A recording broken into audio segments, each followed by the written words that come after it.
స్వేచ్ఛ వర్షం కలల పయనం స్వేచ్ఛ వర్షం మొదలయ్య కలల పయనం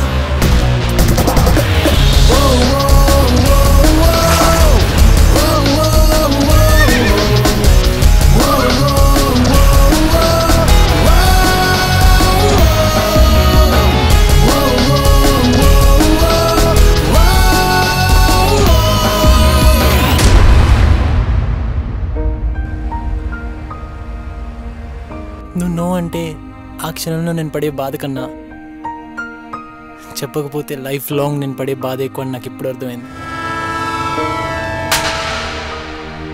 ఓడిపోయినా పర్వాలేదు నాన్న, మళ్ళీ ప్రయత్నించు అని తండ్రిగా ధైర్యం చెప్పుండాల్సింది.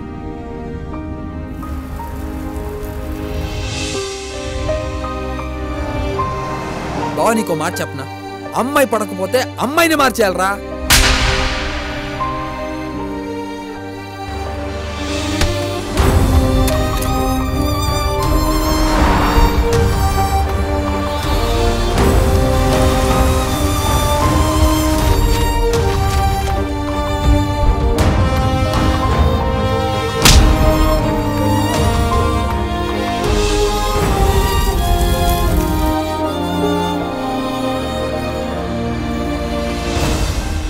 బయట ప్రపంచం చూద్దామని వెళ్ళిన మాకు ఆ ప్రయాణం మమ్మల్నే మాకు కొత్తగా పరిచయం చేసింది.